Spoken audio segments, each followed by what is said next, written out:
History is a very useful subject within the scope of politics.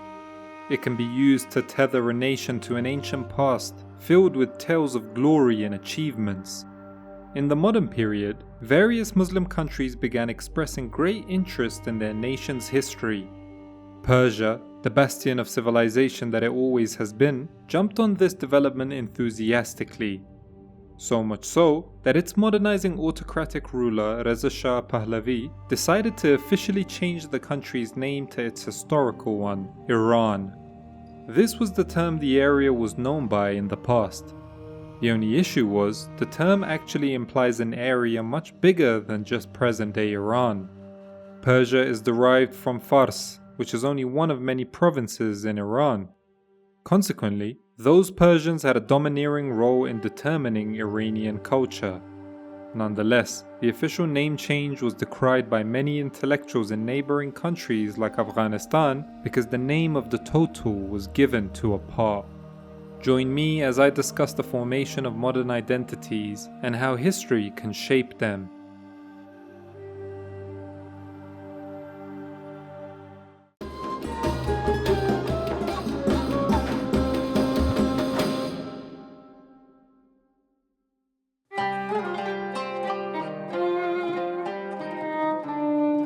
Not all Iranians are Persians, and not all people who identify as Persians are necessarily Iranian in origin either. Let me explain. By its most literal definition, one is Iranian if their ancestors' native language can be grouped into the Iranian language sub-branch of the Indo-Aryan language branch, which is itself within the greater Indo-European language family. Per this definition, a Christian Ossetian struggling against Georgia and Russia today is as Iranian as a Shia Persian trading in Shiraz. There are roughly 200 million native speakers of Iranian languages today, such as Pashto, Kurdish, and Persian, which itself accounts for nearly half of the 200 million. All of these languages descend from the same hypothesized Proto-Iranian language, which emerged roughly 4,000 years ago on the Pontic-Caspian steppe upon the divergence of the Iranian and Indo-Aryan or Indic peoples. The ancient Iranians worshipped a pantheon of gods with Ahura Mazda serving as a supreme being. They were distinct in their devotion to Ahura Mazda and even defined themselves by that devotion. The collection of sacred Zoroastrian texts known as the Avesta defines Arya, a term that more or less translates to Iranian in the modern day, in part by whether that person worships Ahura Mazda. If one didn't, that person was an Iranian. The disparate Iranian peoples gradually spread throughout Eastern Europe, Central Asia, and the Middle East. Amongst the diverse groups of Iranians, no culture has had a more lasting presence throughout the region than that of the Persians. The First Persian Empire, founded by Cyrus of the Achaemenid dynasty around 559 BCE, was more powerful and influential than any other empire in history that had come before it. Persian culture was seen by contemporaries as classy beyond reproach, while Cyrus was renowned as a ruthless adversary and kind ruler. As he and his successor Shahs conquered further territory, they interacted with the diverse peoples of the Levant, Mesopotamia, and Central Asia. Over time, many of these peoples adopted Persian customs and expanded the purview of Greater Iran. In fact, Persian culture was so highly esteemed that conquerors of Persian lands attempted to legitimize themselves as rulers through their own connections to Persian prestige. Alexander the Great blended Hellenistic and Persian elements upon his conquest of the Achaemenid Empire, often overemphasizing the Persian aspect in the eyes of his Macedonian subjects. Even around a millennium after the Muslim conquests, it remained vogue among ethnic non-Persians to claim genetic or philosophical descent from the likes of Cyrus.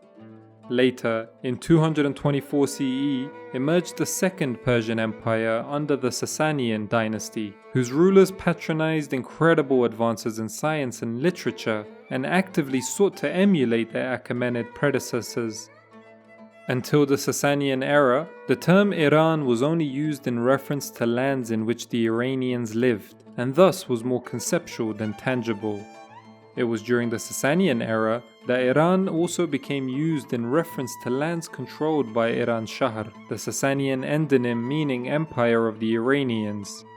Essentially, Iran as a concept predates Persian hegemony, though notions of Iranian and Persian identities continued to interact with and influence each other.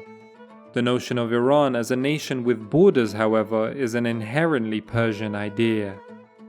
The swift conquest of the Sasanian Empire in its entirety by the Islamic caliphs destroyed Iran politically, but Persian culture survived both the Rashidun and Umayyad Khilafas and eventually pervaded into the culture of the Muslim Abbasid caliphs. Then, in the backdrop of the Abbasids' decline in the 9th century, a number of Muslim Iranian dynasties asserted their authority in Iraq, Persia, Khorasan, and Transoxiana. This period will come to be known as the Iranian Intermezzo, or Persian Renaissance. Despite being under the suzerainty of the Abbasids, these states had de facto independence, which they used to revive Iranian national spirit.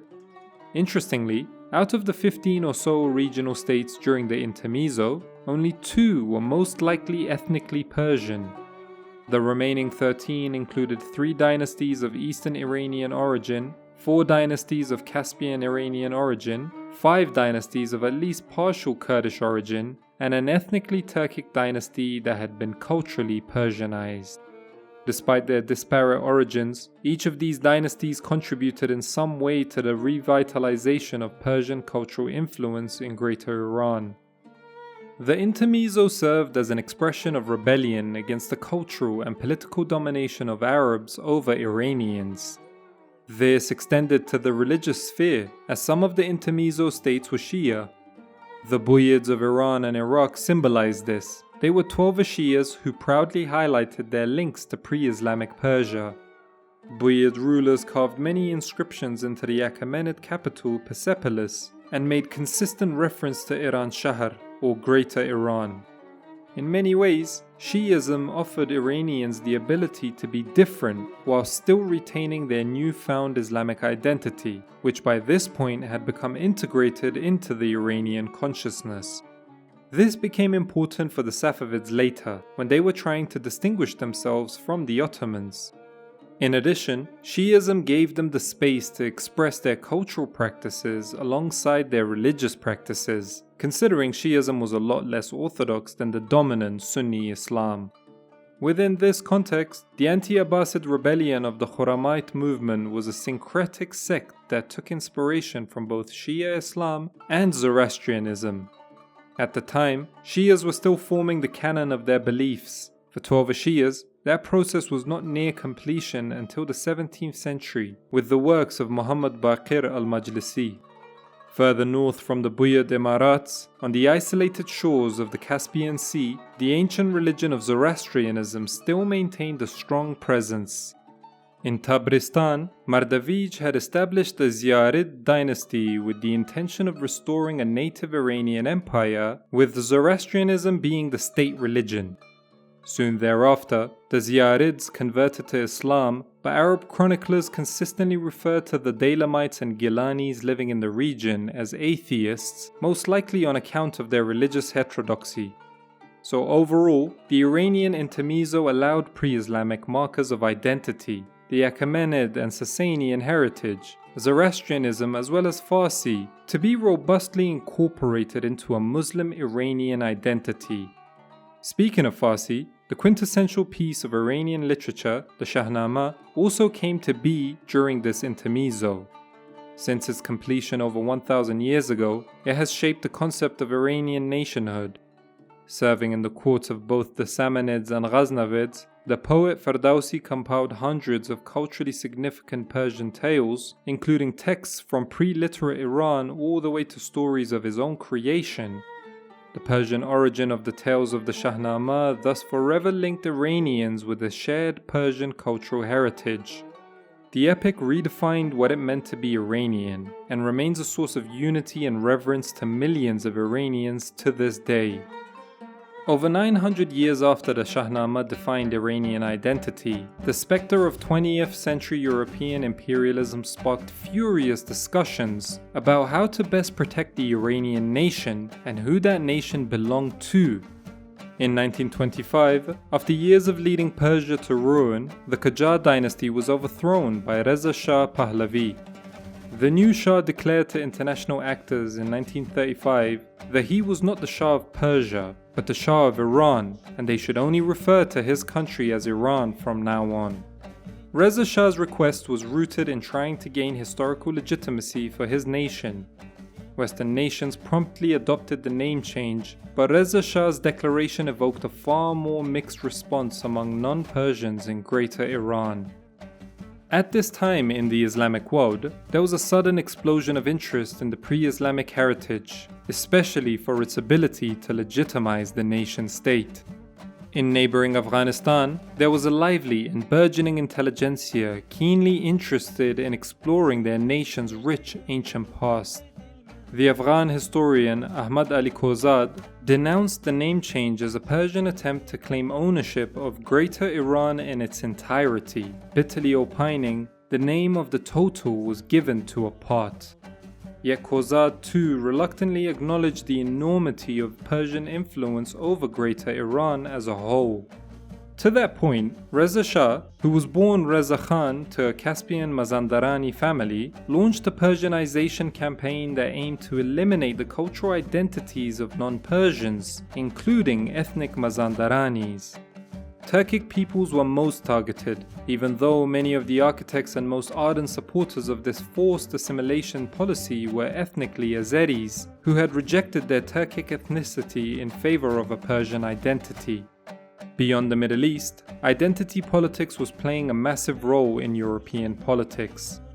Reza Shah was an admirer of this guy.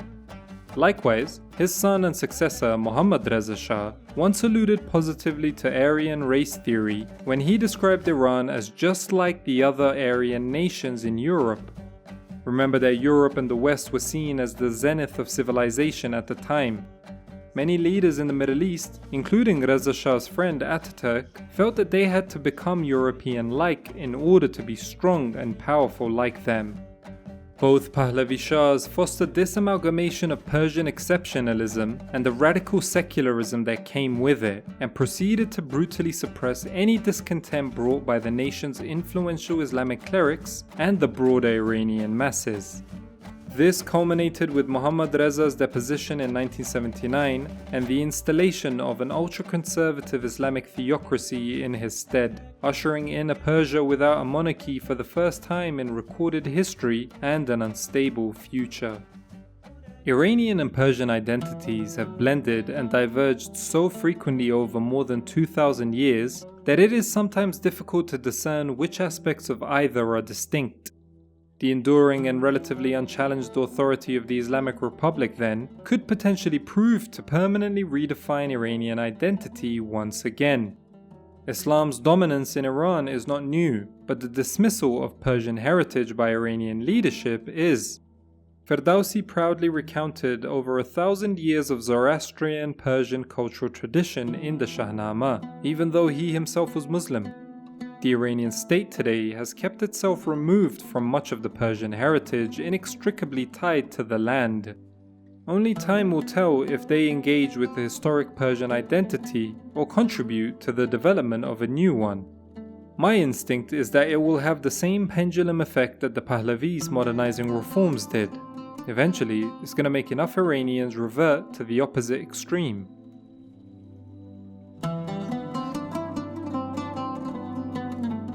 Thank you guys for watching. I want to thank my Patreons for always supporting. If you want to financially support Hikmah History, there's a link to my Patreon in the description to this video. Until next time, peace!